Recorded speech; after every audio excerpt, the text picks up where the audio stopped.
Bali, ngayong araw na to, kukuha ko, magpaparehistro ako, magre-renew ako. Nasakay ko si Sir. Paalam mo, Sir? Papik. Papik. So, na-advise niya ako saan ako pupunta para mas Sa TQM kaya sa UN. So, anong difference doon? Kagandahan?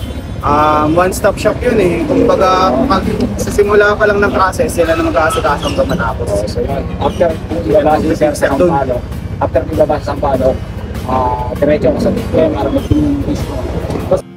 Alright, andito ako ngayon may TQM sa may Manila para magparehistro ng aking motor dahil kailangan niya na para no hassle sa ating mga biyahe at syempre sa mga checkpoint wala tayong problemahin. So check natin dito sa loob kung ano nga ba at paano ang proseso ng pagpaparehistro dito sa may TQM sa may Manila. Let's go! Dahil need ko nang mag-renew ng aking rehistro, sinadya ko ang TQM na advice ni Boss Papik. Dito lang yan sa Manila. So dahil malapit lang to sa eskwelahan ng aking anak, mas pinili ko na lang dito magparehistro dahil pwede rito ang walk-in at yun na nga, mapapansin mo agad ang kanilang space na napakaluwag saan diretso na agad ako sa screening.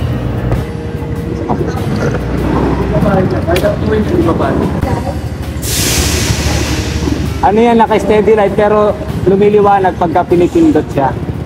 Apa. Wait lang sir. Wait lang sir. Check ko lang. Ito po sir oh. Ito sa taas. Oh. Yan oh. Oo, yan po. Yung part light po. Oo, malakas po kasi. RCR, RCR na lang. RCR.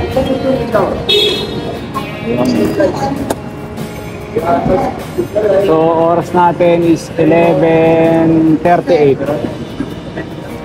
11:38. Oo. Ito po.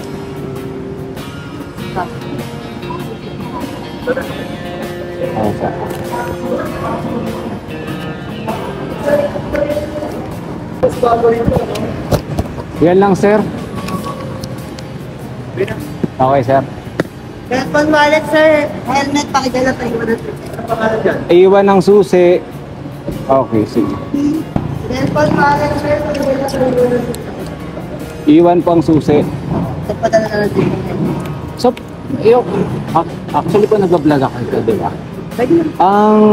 Ang ano ko po, first time ko po kasing mag-parehistro ng may mini driving light. Okay lang po ba? Okay lang po yan. So, pwede naman siya. Okay.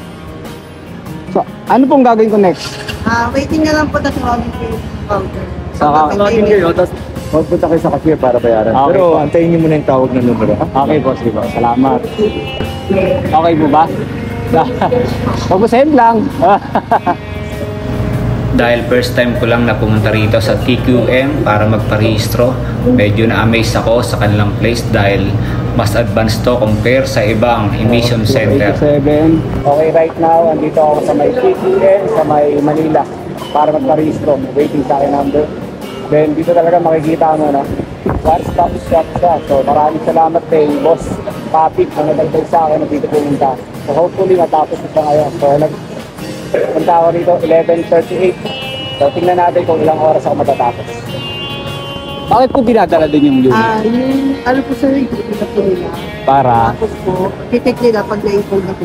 Okay, so parang doon na yung inspection. Yes po. Tapos sa kanila yung i-arrange. Titik nila yung MB file sa yung...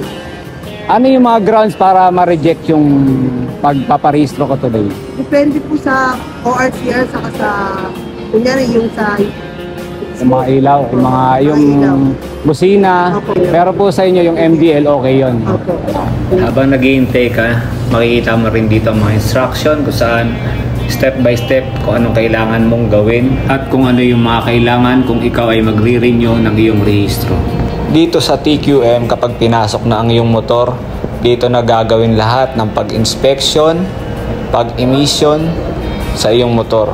Saan naman talaga namang napaka-advance ng kanilang emission testing center dito sa loob ng TQM.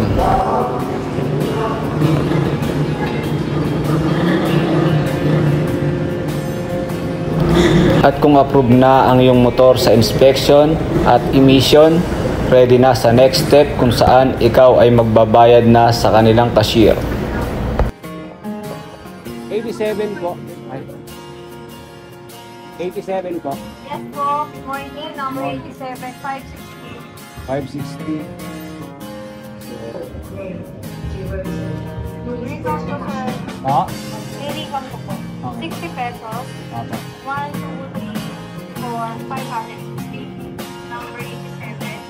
Para saan po yung 560 ma'am? For emission po sir, Ah. receive exact amount. Number 87 o RCR safety sticker. Contact po ako ng emission result. Patawagin po kayo ulit. Thank you. Kung ikaw ay magre-renew ng iyong rehistro, mas maganda na ikaw ay nakapag-register na sa LTO portal para less hassle.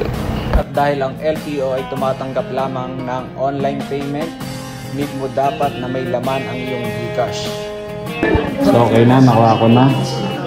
Ganun lang kabilis. Okay, tapos na ako magparehistro. So napakabilis lang pala dito sa TQM dahil one-stop shop na siya. So andito na yung emission, insurance, syempre yung LTO. So update ako kung magkano yung total na binayaran ko. Syempre para makales ka, mas maganda kung pupunta ka rito. May dala ka ng insurance. Makakales ka ng konti. So pagdating naman sa pagpaparehistro, so no hassle, napakabilis. Kahit walk-in ka. So mag-aalauna pa lang. Dumating ako dito 11:38. Tapos na agad ako magparehistro ng aking motor. Larga-larga na si Emper. So yun, TQM dito sa may Manila. Search nyo lang, waste nyo lang. Dadaling kayo rito mismo sa may location ng one-stop shop ng TQM para sa pagpaparehistro ng right. So,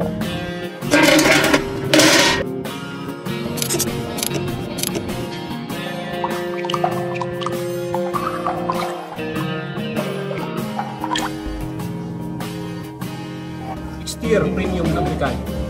Ito ang langis ko. alright, so total ng aking binayaran dito sa pagpaparehistro ngayon 2024. Siyempre, dito sa LTO is 346. Ang aking insurance, dahil sa labas ako kumuha, 450 sa may Cebuana. Meron naman dito sa may TQM, kaya lang medyo pricey ng konti. Kaya para sa ating mga walang budget, mas maganda kung pupunta ka rito.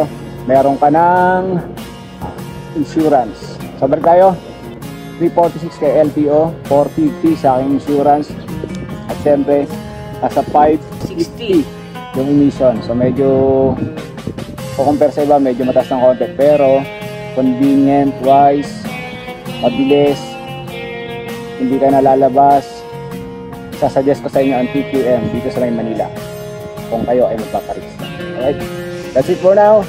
See you sa mga next update ng Motolets. Maraming salamat. Peace out.